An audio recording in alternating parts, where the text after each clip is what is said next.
Welcome to the Connectable Podcast. The Connectable Podcast starts in 3, 2, 1. No, we haven't missed a week. We haven't missed maybe 1 week. We missed 1 week. And so I've taken, at this point, 55 pictures. And none of them look good. I'm just like, dang. Consistency, though. I love the consistency. I'm really big on consistency. Like, that's my number one thing. If you start something, don't stop. I completely agree. And well, that's something that Deb and I talked about with this podcast.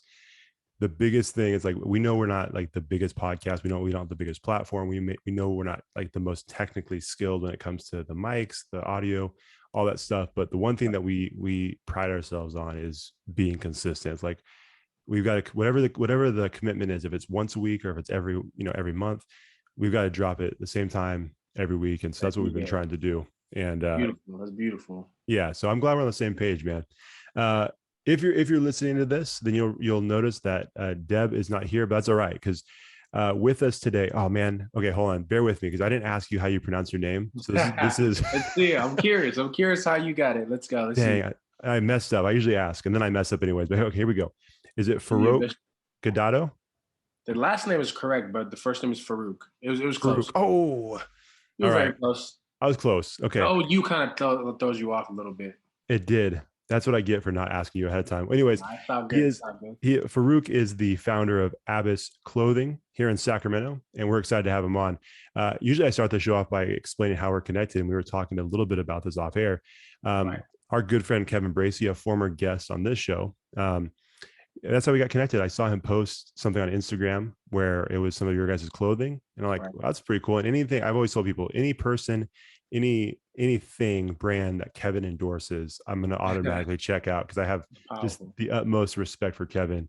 Like I say, he's a good friend of mine. And so obviously I started following you guys, and I just love what you guys do. And I want to hear what you have to say about the name of the clothing brand, because I know it stands for something very specific. But before we get to that and the brand that you've created, like, how did you get started in this world of fashion, clothing, all that? It's a very, very long story. I'm not sure we have all the time in the world for it, but we have an hour to go. So basically, that all started. I'm Nigerian born and raised in Nigeria. I'm an immigrant. My parents and I moved here when I was 8 years old. So life wasn't the easiest for us, So, but growing up, I always liked, fashion. It's part of my culture. Like, being Nigerian, being Yoruba, like, a big part of our cultural, expression is how we dress. Sure. So, being a kid, though, coming to the States, seeing the different type of, dressing there is in the States, I took a liking to that, because I'm a young kid. But we didn't necessarily have the money for it, because, again, we were immigrants just coming up. My parents were working 2 jobs at sometimes. So, I didn't necessarily have the money for it. So fashion became something that I always wanted to be a part of, but never could really do, because obviously we couldn't afford it. Yeah. So at a young age, I think in the seventh grade, I had this, like, I've always had tough skin growing up. So I had this thing where when kids would make fun of me for wearing certain things, kids are mean. That's just the reality. Kids are mean. When kids would, like, make fun of me for certain things that I couldn't have or didn't have, my retaliation, and back then it was shoes, because I was really big into shoes back then. I still am, but shoes were like my everything. So back then, when kids would make fun of me for not having certain type of shoes, I would then go into my sketchbook, because I was in art school, like, since 4th grade all the way to, like, 9th grade. I would go in my sketchbook and I would just start designing shoes that I knew. It was like my way of retaliating, where it's like, I can't have the shoes you're wearing, but you can't have the shoes that I'm creating. It was kind of my way of, like, getting back at kids. And that's where it kind of started for me, because from there, I just always would draw different outfits and shoes. And again, it was mostly shoes back then, because I was super into it. And, fast forward, coming up in life, my parents getting better jobs, being in a better position in life, I was able to get those things. And I started becoming more expressive with my fashion. Like, I was the kid to wear things that, weren't necessarily popular. I remember in my high school, I had these Ralph Lauren shoes, and they were like plaid shoes. Okay. And it was something that I just loved, and I really rocked them with pride. But it was just, at the time, Ralph Lauren wasn't necessarily in, at least in my high school yet. It wasn't in yet. Mm-hmm. So, I was kind of ahead of the curve when it comes to that. So yeah, that's kind of how I got into it. And I've always wanted to own, like being a kid, I've always been, sorry, I'm stuttering a little bit. That's I've right. always been a big believer of ownership. I don't know where it comes from, but I always believed in owning stuff. So when the brand Abbas came into my life, it was just kind of a no-brainer. Like this is it. This is my calling, and that's kind of how I got into that. And I never looked back ever since. That's awesome. That was a long story. No, not at all. We've had some long stories on the show before. That wasn't long at all. No disrespect to any of our guests, but we've had some long ones. No, that's awesome, man. There's a bunch of questions I have based off what you just said. The idea that you had this thought of retaliation. You're not getting into a fight. You're not getting. I mean, you got into some fights. I don't know. I got into. You got into some fights, sure. Yeah. But the main way of retaliation was to create. Right. And that's a really interesting thing, because I'm always curious talking to creative people, whether they're musicians, filmmakers, fashion designers, whatever their art is. I'm always curious where that creativity comes from, how they keep that creativity flowing. Mm-hmm. That's interesting. I don't think I've ever heard of anybody say that before. Like, that's a really interesting take to me. Yeah, I've always been artistic as a kid. Like I can draw. Like I still can draw. I was in art school for years. My parents put me in art school, so like I better be able to draw. But for me, art to me is different. Like sometimes I see words as art, because a lot of my clothes have words on them, because I'm a very big believer in simplicity. Because I know simplicity is it will last any test of time. Like I had a meeting today that I was telling my colleague that basically, if you think about the concept of a white tee, mm-hmm. that's the most simple thing that anybody could ever wear, but it will never go out of style because it's so simple, it's so elegant. Sure. So for me, creativity comes in all waves. Like it comes to me in different ways, to the point where even the words I put on clothes are based on my creativity. And especially where I am in life, as for the last, I want to say 4 or 5 years, my creativity is directly based on where I am in life.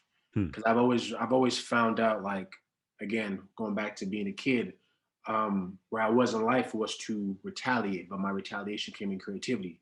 Mm-hmm. So my creativity always comes based on where I am exactly in life. Like, for example, my new collection that I just dropped, the Flourish collection, which is the fall/winter collection. Mm-hmm. It's a direct reflection of where I am in life. And the collection is based off of the concept of like farming. When farmers, they plant their seeds beginning of the year, and towards the end of the year is when they harvest those crops, which is in a sense when they start to flourish in their journey. And I've been putting in so much work with this brand, and thankfully I'm seeing a lot of upward movement in the brand, and sales and things like that.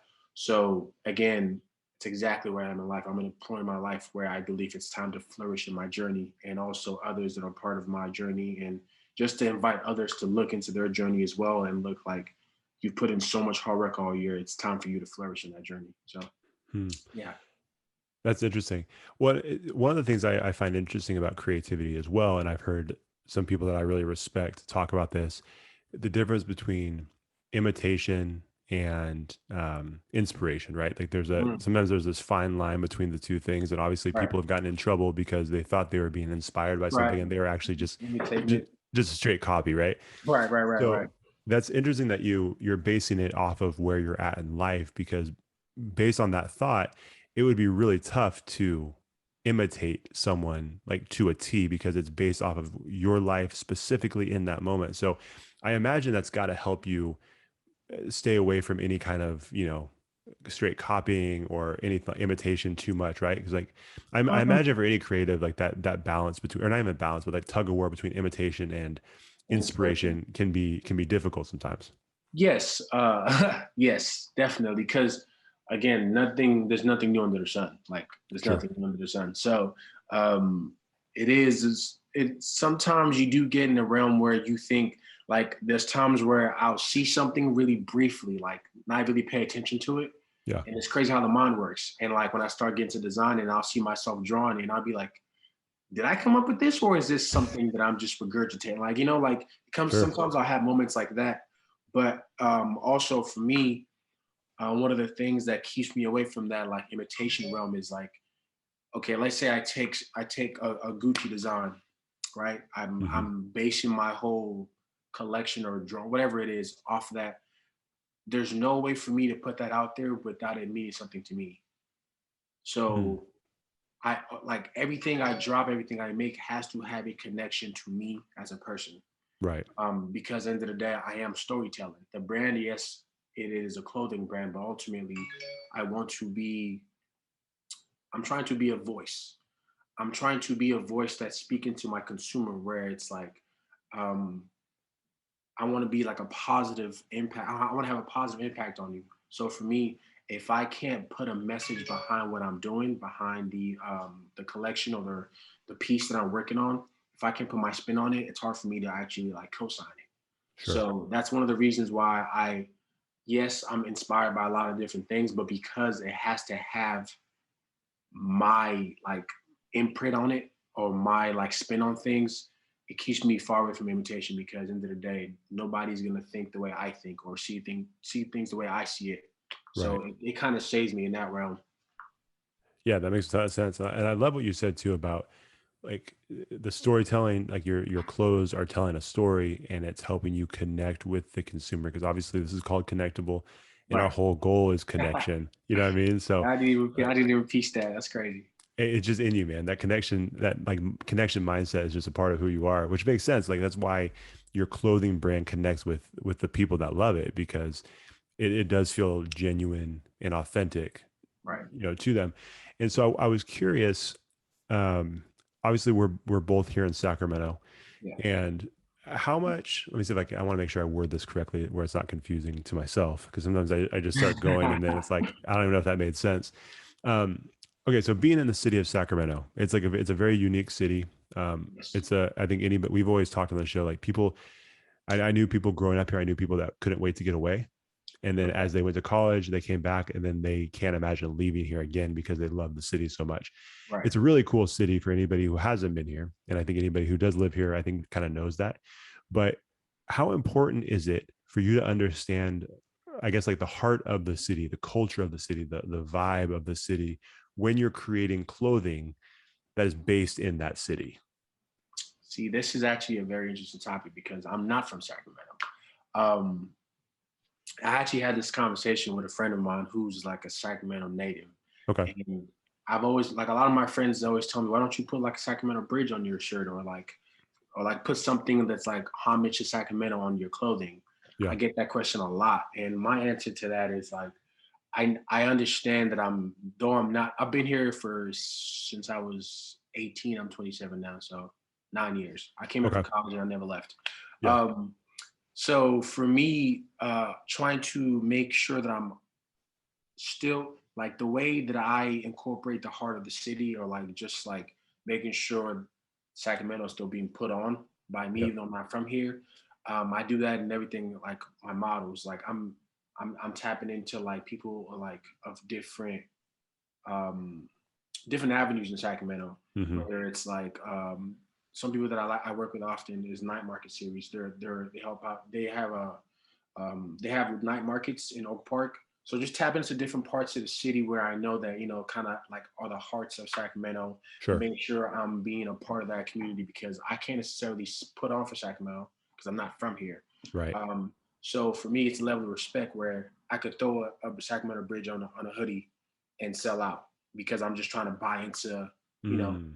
but for me, it doesn't feel authentic because I'm not from here. So I never want to necessarily claim that I'm from here, but I've been here so long that I like to incorporate a lot of things, whether it's my shoots, incorporating the downtown area, just because, and then in my shoots that I'm having are being ran on ads throughout the nation. So it's like, I'm not necessarily saying I'm from here, but I'm putting on in the sense like you see the artwork behind the clothes, you see the places that I'm doing my events are in, like things like that in a sense are contributing to the culture of Sacramento, but not necessarily trying to appropriate it, if that makes sense. Yeah, 100%. That's a really interesting way of looking at it, because like you said, by doing it the way you're doing it, it keeps the clothing brand Abbas genuine to what it is and Yeah. to who you are and where you came from.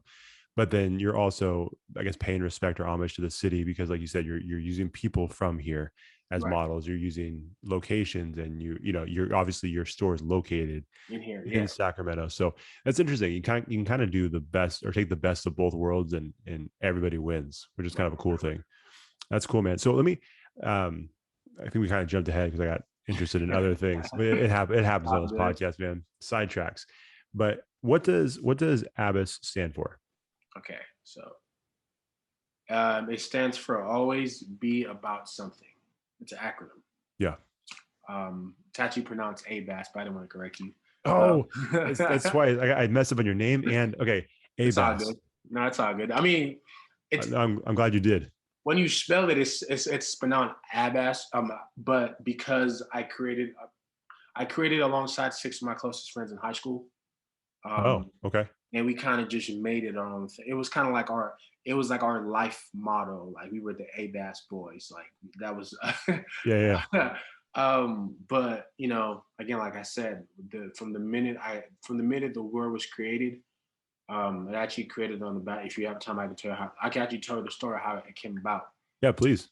So I was playing. I'm a very competitive person, very, very competitive. Yeah. So sometimes it's a problem. But I was playing basketball with my friend Brandon McGee. Shout out to Brandon McGee.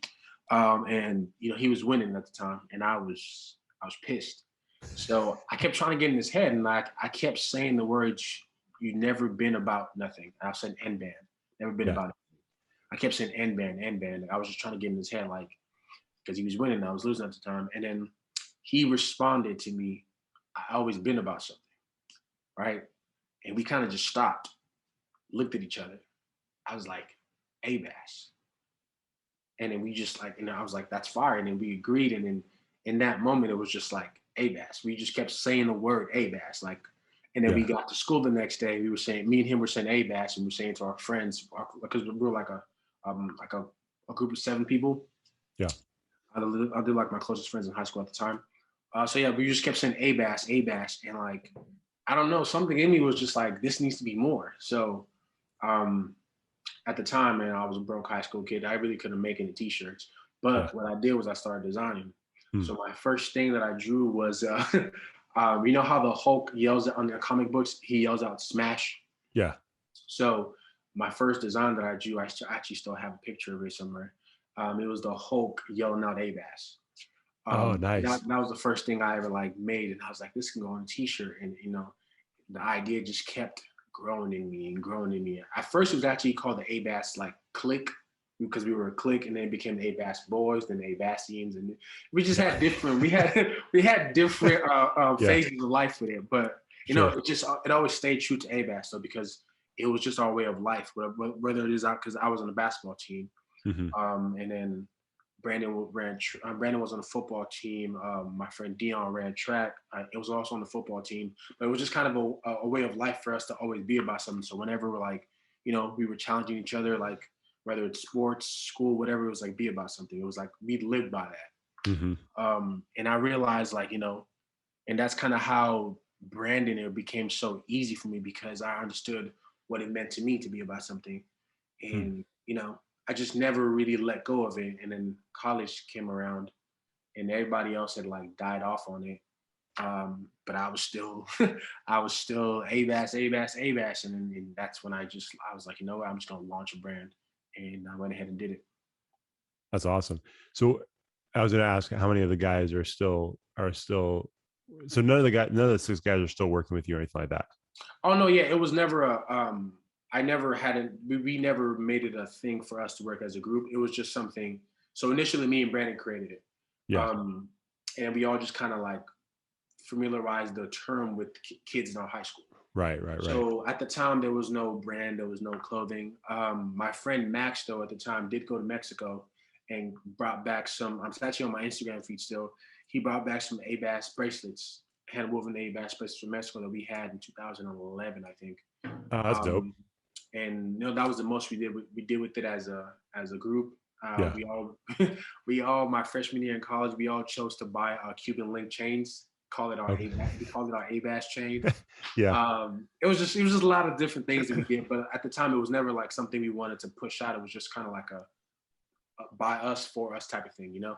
Yeah, sure. That makes sense. And then it was just burning in me. And everybody that met me in college, I would tell them about Abbas, and they were like, we get it. And at that point, it was just like, I got to do something. And I just went ahead and just launched the brand. That's cool. So what was your first piece under Abbas? My first piece was the Genesis t-shirts. Okay, nice. Again, like I said, everything I do has meaning behind it, and it has to have some type of relations to me. I called it Genesis, obviously, because Genesis literally means the beginning. Right. So that was the beginning of the journey for me, and I knew this was going to be a long journey, and I could have just dropped the shirt and called it whatever, but because I knew every great book has a chapter in it, Yeah. And that's kind of how I see it. Whereas you read an news article, it's not really titled; it's just a news article, and it comes and it's gone. Yeah. So for me, naming my pieces was kind of a way of me stamping that this was going to be a book. I'm going to have a chapter, and it's going to be a great book. So the beginning was the Genesis, because for me, it was my beginning, and it was the start of this crazy, crazy journey. I started with 20, how many shirts? I started with 25 t-shirts. Okay. And God bless my friends that bought those t-shirts, because they were trash. Okay. So I was gonna trash. I was gonna ask, because a long time ago we had, I don't know if you're familiar with Paul Piercy, who's the owner of... I was on his podcast. Oh, you were? Yes. Oh, cool. He was on, I think, man, episode 4 or 5 of our podcast. Oh, wow. I mean, way back. Yeah. But that was one of the questions I was going to ask you, because I asked him, I'm like, if there's one piece that you can go back and basically just erase it from the face of the earth and just say, like, this thing never happened. Because I know, like, any creative has that, whether it's a song or a piece of art or, whatever it might be, there's always that one thing. Like, which like one piece of clothing would you be like, if I could get rid of that one forever from everybody's memory, I'd do it in a heartbeat? For me, it would be my beginning one, but if I took it out, then there would be no here. So, but definitely my first t-shirts, like, so the idea of the shirt was supposed to be, again, the beginning. So they had my rendition. So my original logo for Abbas, if I could find something around here that has that, I don't have anything. My original logo, this is my logo now, right? This is the logo I have for it now. Yeah. But my original logo was a heartbeat rendition that I created. Oh, interesting. It was a heartbeat and kind of a spine mixed. But I chose the heartbeat on my first shirt because, again, the heart is an indication of life. So that was the beginning of this life for me. The concept was amazing. It was fire. When I drew it up, the mock-ups were amazing. It sounds dope. Yeah, so I intended to have pockets on my shirt. But when I went to the printer guy and he had told me how much it was to get pocket t-shirts opposed to like regular shirts, I couldn't afford it. So I was like, just print the pockets on there. so he printed, so I couldn't afford the pockets, so he printed the pockets on there for me. Sure. But it was just a bad job that after, because the pockets had a floral, like it was like a rose color. But I don't know, maybe I didn't pay for the premium quality ink. I don't know what it was, but I just know upon first wash, everybody that bought this shirt, it just washed off. Like not the pocket itself, but the roses on the pocket. So it became just a blank. It was just terrible. It was terrible. Brutal. But it was a learning process for me. I look back and I'm like, I don't know how people still bought this, but hey, I'm just grateful they did. Hey, well, they believed in you. They knew greater things were coming. They must have, because they knew it. Eventually, you're gonna get some shirts that didn't, wash away when they washed it. You know what I mean? So tell me this, man. Like, and if our audience isn't interested in this, I'm sorry, but I'm curious. I'm gonna ask the question. So take us like through, just like quickly, like how long does it take for you to design, create, and like print like one new piece? I haven't made one new piece in a while because everything I do is collection based now. Mm-hmm. But thinking in the past, it used to take me months, honestly. And it's crazy because they come out to be so simple and everyone's like, oh, cool. But like to think again, because for me, it has to be something so personal. Right. And that's the process that takes the longest for me. I've always been asked, why don't you just put graphics on your shirt? Because that's an easy cop out. I could just put graphics on a t-shirt, which would be easier for me. But again, because I want to be able to connect with it, I don't have there's no animal or a thing that I can associate with Abbas that there's no mascot. There's no true mascot for the brand. Sure. So it makes it hard moving forward, opposed to like, when somebody else has like, let's say they have a bear for their logo, everything you do is based around the bear, right. Whether it's a, different color, all that. But basically for me, it becomes harder because I'm trying to base the garment. Like I go as far as like, if I can't necessarily draw something on the item that I'm making, now it's okay. Am I making a different type of garment? Is it a tie-dye shirt to represent a certain thing? Is it things like that? So in the past, it would take me, I would say about 2-3 weeks to solidify what concept I wanted to work with. Right. Like what message I wanted to send out. And once I got that, it was now a matter of like, okay, how do I do this? Do I just pick a word that encompasses this whole thing? Do I pick some graphics with some words mixed? So, from conception to start, now that I have a manufacturer, it's a lot faster. But back then I was kind of shopping around to see who can do what. Right. So I'll just give you an example. For now, it takes about, once I decide on what is being made, it takes about 3 days to actually make the item, because all my items now are made from cut and sew.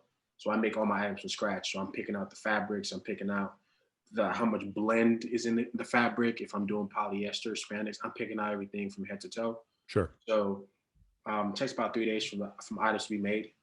And it takes about 4 to 5 days to ship it to me. So let's say once the concept is picked, about a week and a half span for it to get to me, for it to be actually made to fruition.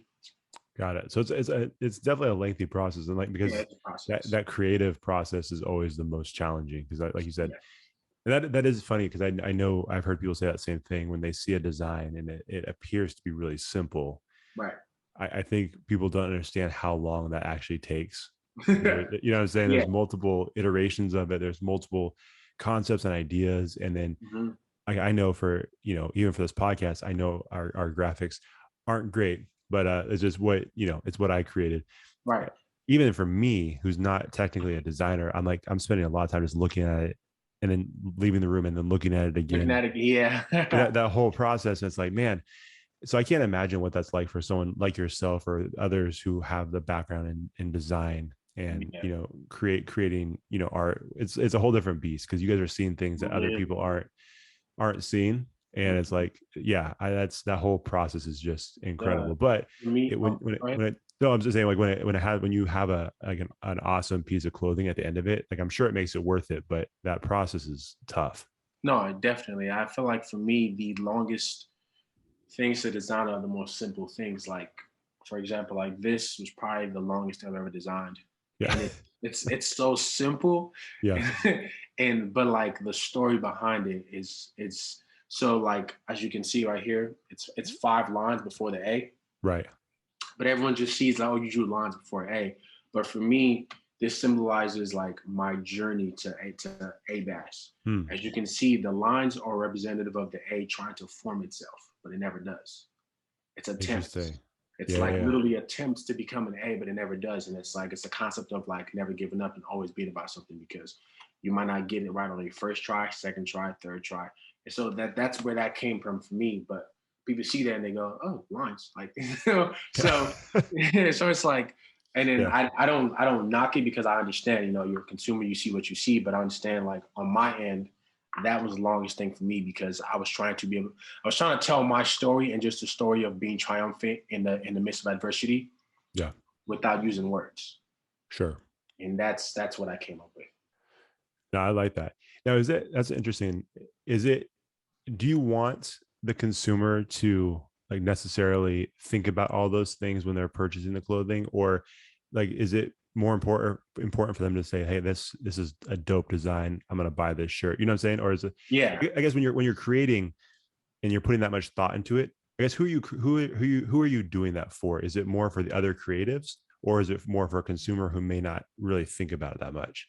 A little bit of both. Yeah.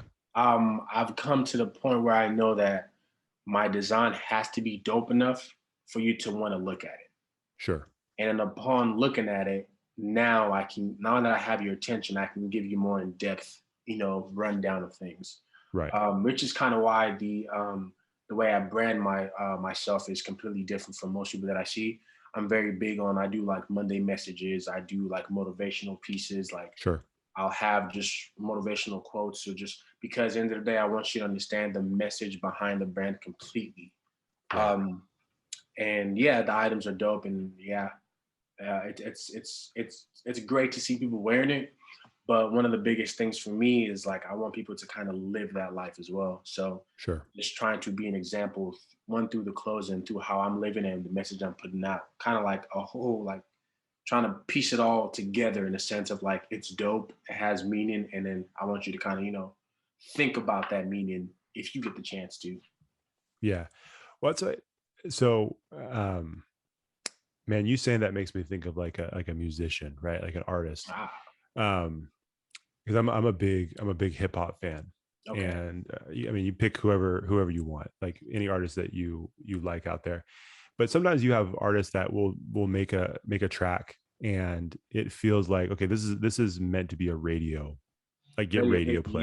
Yeah. You know what I mean? And then it's like, this is meant to be a concert song, and it's very commercial. And then they'll put out a song where it's like, oh, this has like a very underground feel. This almost feels like they didn't care about anybody's thoughts. They didn't care if this is going to get played by anybody. This was just pure creation coming out of them. Yeah. Do you feel like it's the same thing for what you design? Like there might be a really, really crazy idea that you have, but in the back of your mind, you're like, people aren't going to vibe with this because it's just, you know what I'm saying? It's not commercial enough. And then how do you kind of balance those two things? It's a struggle, honestly, because I am in that state where a lot of the ideas that I have, I know just goes over people's heads. Like, I know, like, you don't care. Like, is it cool? Can I wear it? It's like, that's kind of where like most of the consumers' thought process goes. Sure. And that's why also for my brand, it's a little different because I'm saying always be about something. You know what I'm saying? So like, it's a range. Something is anything, really. So a lot of times I do market towards other entrepreneurs because I understand that you, in a sense, can see that, like an entrepreneur. I'm not saying people that have 9-to-5s don't, but a person that's an entrepreneur understands a little level of like, when I'm speaking certain things, it resonates more with them because they might be in that phase of life as well. Yeah. So my brand is one thing that I've learned that I gear towards, the regular consumer, but I also gear a lot towards entrepreneurs as well, because my hope is they actually see the vision. You don't have to be artistic, but they might see the vision, or they might understand, the concepts I'm trying to put out there, and they too can possibly relate with it. So yeah, it's a struggle, definitely. Yeah. Well, especially with the logo that you just showed me with the 5 lions, I'm sure any entrepreneur who's listening to this, they heard the explanation of that. Yeah. Now, anytime they see that, it's going to have a whole different meaning because they know exactly what you're talking about as far as start. That didn't work. Okay. Start again. That didn't work. And then finally they start something. And then that's the thing that they, finally do. Yeah. They can finally do. I love that, man. Kind of taking it in a different direction. And I'm gonna be honest, I'm not super familiar with this man's fashion work. I'm a little bit more familiar with his work in the hip hop world, but Virgil, just recently passed away. What's today's date? Rest in peace. Yeah, he passed away yesterday or 2 days ago. Today's November 30th, as we'll post next week. So anyways, if anybody's listening, this is November 30th. It was a day or two ago. And I know in the fashion world, I know in like the hip hop world, because I know he did, Watch the Throne art. He's done a couple of things. He was well connected with Kanye. He designed Drake's plane. Right. Got Off-White to partner with Nike. Right. Team Trill, like he's definitely a GOAT in the fashion world. And also, I actually made a post about him. I think it was yesterday or 2 days ago. Because for me, like he's somebody that like he he paved the way in certain areas that I feel like people like myself, like just being real, like a lot of Black designers aren't in those spaces. Like he was kind of like the exception to that rule. But granted, it wasn't easy, but he's somebody I look up to because he literally was the bearer of the gate. He broke down certain gates where now I can possibly think about doing certain things because he's made it a reality for me. It's no longer just I wish. It's like I've seen somebody who looks like me do this. It's become more of a reality. It's more attainable for me. So for me, he's somebody. Him and Kanye, I look up to incredibly as far in the fashion world because they're rule breakers, and I feel like we don't necessarily think about or talk about that too much. Like these men literally are breaking the rules of society, how you're supposed to dress, what's supposed to be cool. They've literally changed the whole concept of what being like a hype beast is, you know? Sure. So yeah, so for me, him and Kanye are very, very big inspiration of mine. Not necessarily to a T, but just the way they move and the mentality and like, you know, their tenacity and them breaking down barriers. Has been a thing for me. Yeah, that's the common theme I've seen from people on Twitter and Instagram when they post about him and his passing, is the influence that he had on them in their creative art, and then how he, like you said, paved the way for a lot of people in that space, and gave like the almost like a blueprint of saying, hey, like if you're like me, you can do this too. And this is kind of how I did it. And is that something that you, as you're building your business, as you're creating, is that something that you think about for yourself and the people that are maybe looking at you and what you do and how you do it? Like, are you thinking about the legacy that you're leaving behind? 100%, 150%. Yeah. That's a great question. No, 150%. I try, man. I try. I'm like, one of my biggest rule is transparency in my journey. That's like my biggest rule. Like, if I have a $0 week, I will not sit here and try to front like I did. Yeah. Not only in creativity, just in the realm of just pursuing anything. Because to act or to take action behind your dreams is one of the hardest and toughest things to do. I don't care if you're going to school. I don't care if you're trying to open a shop, or just taking the action behind that dream of yours is one of the hardest things for any person to do, right? So for me, the way I can make it easier, or the way I can leave a legacy, I guess you can call it, is to show just how hard it was, but also just how possible it is. You know what I'm saying? Like, for somebody like me as a kid growing up, I didn't see too many examples of what I wanted to become, you know? Not necessarily in the realm of humanity. I saw things on the sphere, on like a spectrum of success. I just saw people work at something and become successful. I never saw the in between, the struggle. I never saw anything like. So it made it almost impossible for me to understand. Like, well, like how, either you do it or you don't. There was no humanity to it, to success for me growing up. Right. It was just this unattainable thing. So for me, the more I get, like, I still believe I'm very little, but the more I get bigger and bigger, just showing the steps it took and including the failures, because for a young kid to see me not necessarily sell a single item, but still persevere to keep going, gives them, okay, you don't have to be great on your first try. That's why I talk about my first shirts a lot, because I sucked when I started. Yeah. But if I never told that story and I just told about, oh yeah, I sold out this, I sold out that, somebody watching this that wants to do this, it's making the bar seem almost impossible, because it's like, oh shit. But if I'm telling you how I sucked, you start to realize, oh, okay, I can suck. Like, that's fine, because I'll get better. He got better, I can get better. So for me, the legacy is always important, and also the impact that the brand is having. Because end of the day, I do this solely for the impact. the impact on the community, the impact on the youth, the impact on people of my age, impact on people older than me. Just my goal is to the legacy that I want to leave, when this is all said and done, is I want to be the voice for people. I want people to rock Abbas with the intentions of saying that I am about something, and so can you, whatever that something is. And that's ultimately what I want to leave behind. I want to be a vessel to a point where um, people look at the brand and they see the struggles, they see the obstacles, they see all of this.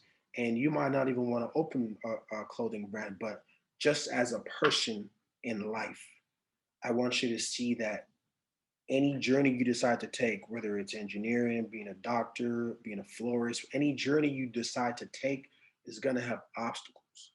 And to be about something, my definition, means to completely devote yourself and to align with succeeding in that journey. That's what being about something means for me. And it's not just, saying it and, like there's a popular saying that says, don't talk about it, be about it. Yeah. I found myself using that slogan a lot when I first started because, it was a no-brainer. But again, it was just more of a talk thing for me. Whereas now my tagline is live for it and stand by it. I like that. So that's what I want Abbas to ultimately mean. I want you to live by your passions. I want you to stand by them through thick and thin. That's awesome. We could probably just wrap it up right there, man, if we wanted. I still got more questions for you, but like why even continue this podcast? That was awesome. I love that. Wow, thank you. I'm also thinking about people I should get you connected with too, because I feel like just that mindset and that vision that you have. There's some people that I think that you would be good to get connected with for sure. Thank you. So we'll have to talk about that later. But let me just because I want to be respectful of your time, so I got a couple more questions for you. And I don't think I asked this question. I don't think you mentioned it. So, at what point, as you were starting Abbas, at what point? Because I always feel like that when you start something and you're building something, a business, you put something out there like a piece of art. There's always a point I feel where you realize, okay, I've got something here. You know what I mean? And like initially, because like you said, as entrepreneurs, you always hear people talk about, hey, this is up and down roller coaster, and there's a lot of times you're like, I should probably just quit this because I don't think I have what it takes, or I don't think I have something that can actually sell. Right. So for you, at what point did you realize, okay, I've got something with this clothing brand? I think for me, it was probably maybe my third year after starting the brand. This has been 10 years in the making, but I started actually making items 2016. So around 2017, 2018, so it's second year, sorry. I was a medical tech before I went full time with my brand. Oh, really? So I used to be in the hospitals a lot, and I would wear my hoodies. Mm-hmm. And I remember this lady, Becca. She still shops to this day. What's up, Becca? If you're watching this, yeah. Hey, Becca. So I remember her approaching me and asking, "What is that?" And I was like, "What?" I'm like, "Your hoodie." And I told her what it meant, and she just sat there in disbelief, like just out like. And I think I was like 24, 23. I forgot. I was younger, like 23, 22, 23. And she sat there just like amazed by like me having this mentality or whatever. She got her other nurse friends and like, they all ordered like the whole first floor on the East Wing, I believe, all bought hoodies. They all bought matching hoodies. Wow. And that's when I realized like the message behind this is powerful because they didn't buy because they knew me. They didn't buy because, granted, I was selling things here and there already, but to come across just a group of people that I never met a day in my life, to just be so fascinated and be so into it and like kind of ask me the inspiration behind it.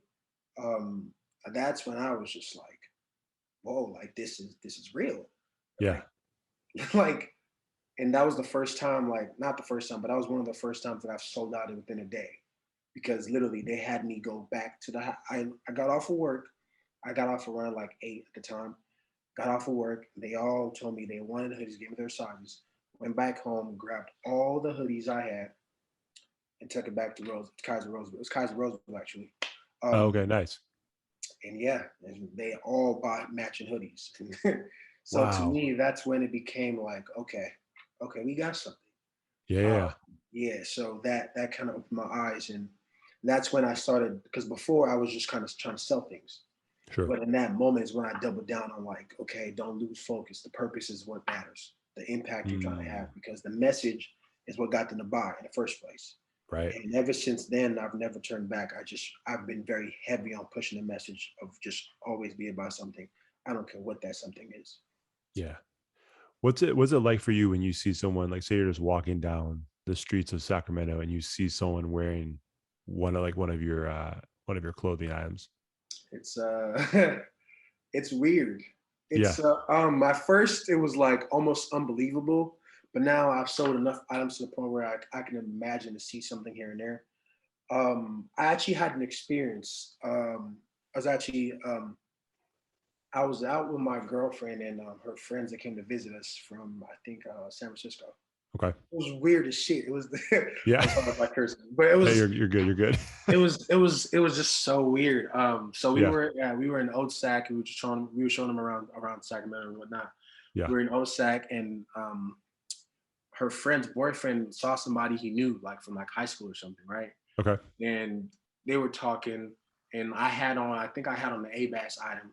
Yeah. And, I'm in my videos on my Instagram, and the girl turns to me and says, "You're the Abbas guy, aren't you?" I was like, "Huh?" And like, I was like, "Yeah, I have a clothing brand." She's like, "Yeah, I know about you. Like, I was just about to order something," and it was weird because they just found out about my brand like in the moment when I just met them. Sure. So for her, who was a friend of his, to now validate the brand I just told him about, was weird. So it was weird because that was the first incident. It happened 3 times that day, and then we went to the waterfront. We were walking in downtown at first, and we saw a girl in the Abbas set like across the street, and I didn't even notice it. My girlfriend's friend actually pointed out like, "Hey, that's your brand," and I was like, "This is weird. It's almost like I paid these people to walk around so you'd see my brand." Like it was just weird. And then the third, we went to Flamingo House. No, not Flamingo House, Dolan Aviary. Yeah. And once again, there was somebody wearing, and it was just like, okay, I swear I'm not paying these people. I swear. So that was the weirdest thing for me because it was like it happened 3 times in one day. And it was just like, and then at that point, they were like, "Whoa, like you really have a brand." I'm like, "I guess I do. I guess I do." I guess I do. Yeah, but that was a very interesting moment for me. Man, that's that would be a surreal moment for sure. Like you said, it almost would feel like you're paying people. Yeah, like I need you to walk around 4 o'clock. just keep walking back and forth on the waterfront. Like eventually we'll pass you. Just keep walking. Literally, just eventually. Nah, but yeah. Man. So how do you? This might be a big question, but like how? So you said you do collections, right? Yes. Like how do you decide how many pieces are in that collection when you drop it? I mean, do you drop one every season of the year, or does it kind of fluid? How does that work? I'm trying to. So my goal is I'm trying to drop traditional seasons. So like we have spring, summer, fall, winter. Yeah. So my goal now moving forward is to like this collection that I just dropped is the fall collection. I'm dropping the winter collection, which is going to be when it gets colder around like January. Sure. As far as pieces in the collection, that I haven't mastered that. It's kind of just based on like when I feel like I have a good amount. So what I do now, in the past, I would just make items that I would call unisex, but typically they were just men items. Sure. But this last summer taught me completely different. It was the first time I ever dropped female like specific items. Okay. I had like a bralette set. Okay. Sold out within a week, and that's when I was like, okay. And I've always known this, but it's always been hard for me to transition because if I make more women's stuff, it means I can't wear my own items, and I'm very big on rocking my own things. So that was one of the reasons why I never did it. But I've always understood that women shop, men browse. That's just the reality. So I like to have a equal pieces amount, like men specific, women specific, and that one little medium where it's like unisex. But what happens most of the time is women tend to still buy the men's stuff. Men just can't buy the women's stuff. Sure. So Sure. with the collection, it's just more so when I have enough for both parties, then I feel a little more complete. And I like to, what makes it easier too when picking the pieces, I kind of like them to be fluid, not necessarily matching, but like fluid. Okay. So in a sense where any two items in a collection can actually go together. Interesting. So that also kind of boosts the sales because now if you buy shorts, you're wondering what to wear with that shorts. I have a shirt that doesn't necessarily match, but will go perfectly with that, you know? So just trying to find a balance in like basically helping people decide what to wear without having to pick. Because if I give you a pair of shorts with no shirt, then it's like, okay, now what do I wear? Right. So sure. Just kind of eliminating that barrier of like, I even have socks. So it's like, you want socks? We got that too. So for me, I feel my collection is complete when, I have enough from both parties. Yeah. I'm actually currently in the midst of designing my January collection. I already started it. Nice. It's almost done. I'm like 60% done. I'm also already working on my summer collection for next summer as well. I like to work ahead of time because again, that 2 weeks period of like production time, it's crazy. So I like to work ahead. So my January collection, I'll just say it on here. I have no problem saying that. My January collection is called Prosper, nice. and then my summer collection is called Abundance. Nice. So I'm working on those two currently. So is there any fear if you work on, like right now you're working on a summer collection, is there any fear that there's gonna be like some swing in the trends and everything by the time that one drops, where you're gonna have to like completely redo it? Or does that make sense? Yeah, no, that makes perfect sense. Yes and no. It's one of those things where fashion repeats itself. Anything that was ever hot back then that died down always comes back. Sure. I mean, either you're going to ride the wave or you're going to be the wave starter. So for me, as long as I'm true, it's back to that over the head thing we talked about. Like, as long as it hits on the message of what I wanted to hit on, I'm pretty much fine with it. I will make maybe like 1 or 2 single drops in the summer to kind of tie in with the trends to kind of like, draw people in. Like, like we're gonna go with the with what's popular right now. I'm gonna make 1 or 2 items in that regard to draw you in. But once you come to the collection, you'll see a whole different thing. Yeah. Well, yeah. Okay. Perfect. I got two more questions for you, and then we'll get you out of here. Because obviously I imagine this is a busy season for you with Christmas and holidays and all that stuff. Cyber Monday, Black Friday, yeah, definitely. Yeah, so we definitely appreciate. You can see, like, I was gonna say, it's pretty much empty. Like which is a good thing, right? It's a great problem to have. Absolutely. So, like I said, I want to be respectful of your time, but obviously earlier I mentioned, and I was asking you how your clothing connects with the consumer, right. But again, with the theme of being like us being connected and trying to get people connected to each other, how do you feel like clothing can bring people together, and how can like fashion connect people? Because obviously from your story that you told at the very beginning of this podcast, it's very clear how fashion can drive people apart. Like you said, because like you said, like my wife is a teacher.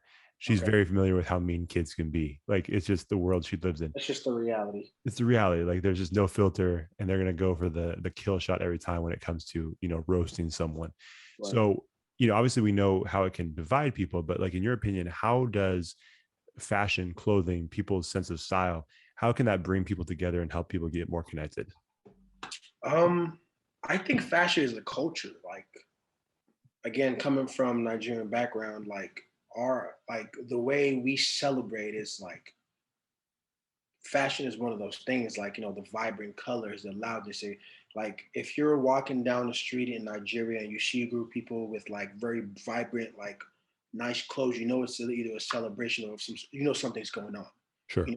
and it kind of puts you a little bit into their world. Whereas now, if you talk about being in the States, for me, again, like I said, fashion is a culture. Like if I go out today and I see somebody with some dope, like I'm very big.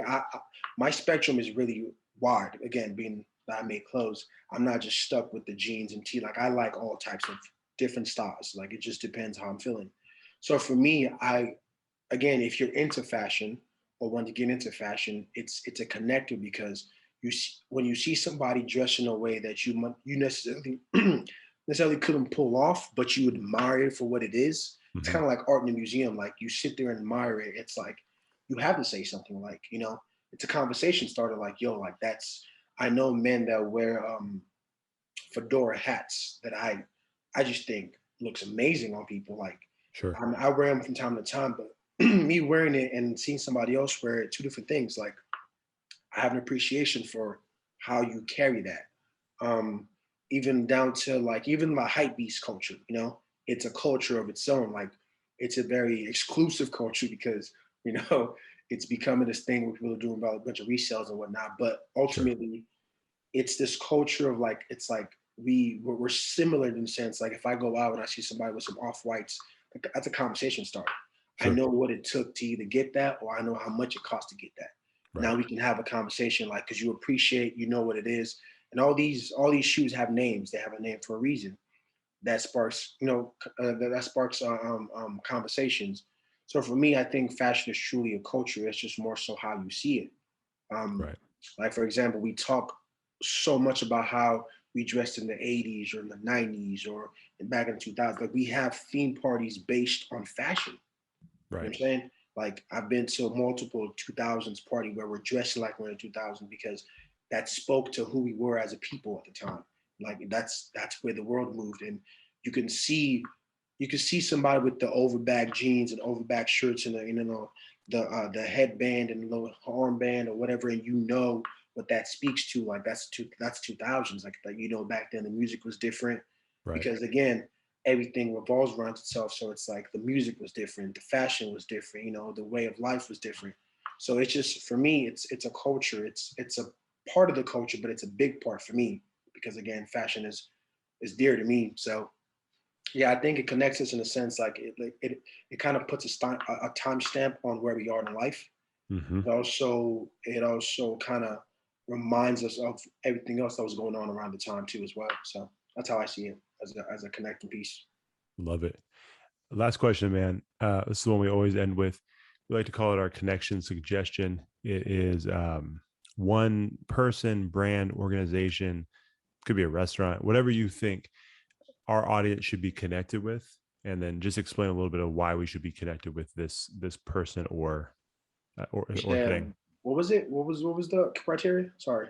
Oh, it could just be like one person that we should follow, like another brand that we should follow. If you could just give us one suggestion. I know, I should have given you this ahead of time. I never do. Ooh. Any guest who's been on this show, they know this. I'm horrible with this part of it. I always forget. Like we do this, dude. We do this every episode, and I always fail to, give it to the guest. But wow, that's so vast. Oh God, I know. And it's everybody's worried about hurting someone's feelings. Like, hey man, why did you mention me? Some restaurants or just somebody. Yeah, just like I said, one suggestion. It's pretty wide open, but oh my God, holy moly! I know, I put you on the spot. Sheesh. Everything in me is saying Tiger, the social club, I call it, or I should say. I'm not sure if you're familiar with it. No, I'm not. It's in downtown. I say Tiger because the culture of it, I love going to Tiger personally. It's not necessarily a club. Yeah. Not necessarily a bar. It's kind of like, again, they call it more so like a social gathering. They have live music. The food's amazing. I like it because, again, it's down the street from my office. So I go frequently. Yeah. But also just because of the atmosphere they've created. Yeah. And again, I'm very big on giving people their flowers, and I respect everything they're doing with the establishment. I respect how they're shaping the culture, because again, growing up, being 21 and 22, either you went to the club to go dance or you went to a bar to sit down and drink. Whereas this kind of has a combination of both of those. Like, and it's again talking about culture. Like it's pivotal because a lot of people that I know, like a lot of designers that I know, a lot of entrepreneurs, a lot of people doing things, being about something. I see them in Tiger because again, it's a place where you can sit down, have fun, or you can sit down and network. So I think it's a hub, especially for people like myself who's in the later 20s that don't necessarily want to go out to like a club. Yeah. I think it's a perfect place to go to. Again, because I think it's the melting pot of all. It's the melting pot of the culture right now, especially for Sacramento, like we talked about earlier. I think they're really big on shaping the culture of Sacramento and kind of like giving Sacramento a true identity. So I would say them can be. Yeah, I just admire what they're doing with that place, honestly. Perfect. Next time you're on the show, man, I'll give you more of a heads up. Nah, not good. That was awesome, man. So everybody go check Tiger out. Where can they follow you on social media, website, all those things? And then do you have anything coming up for, obviously, like I said, this is we're recording this on November 30th. So we're entering the peak Christmas season. So yes, what's going on? So you can follow the brand at Abbas Clothing on any social media platform, Pinterest, Twitter, Facebook, anything, Abbas Clothing. My personal one is _ROUQIE_rookie. As far as what's coming up, right now we see the shelves are pretty much empty. Yeah, all gone. That's because this was last week's drop. Got it. They're pretty much all done, all gone. But by the time you'll be hearing this, it'll be. So when exactly is this dropping? So next week. So what's a week from today? Whatever that is. That is December 7th. Oh, perfect. So what's going on then is I'm dropping. It'll be here next Wednesday. I'm having women's sweatsuits. They're corset-based sweatsuits. Okay. I call them designer sweatsuits because a lot of detail went into them. I'm having a men's dinner jacket that I'm dropping. Not dinner jacket, but a fancier jacket, I should say. Okay. Just kind of like a dress up. Again, I'm dropping those two together because they can, if you have a girlfriend or somebody to check on a date, she can wear the sweatsuit. You can wear the jacket. I have pictures on my page currently. Yeah, Christmas parties, all that stuff. Those are dropping next Friday. And yeah, so starting next week, I'll be dropping something every week. Nice. Friday. Starting awesome. Friday. Awesome. So everybody, make sure you follow Abbas and everything they're doing this month, and just follow them forever, basically. but specifically entering the season, make sure you follow every week so you can keep up with everything they're dropping.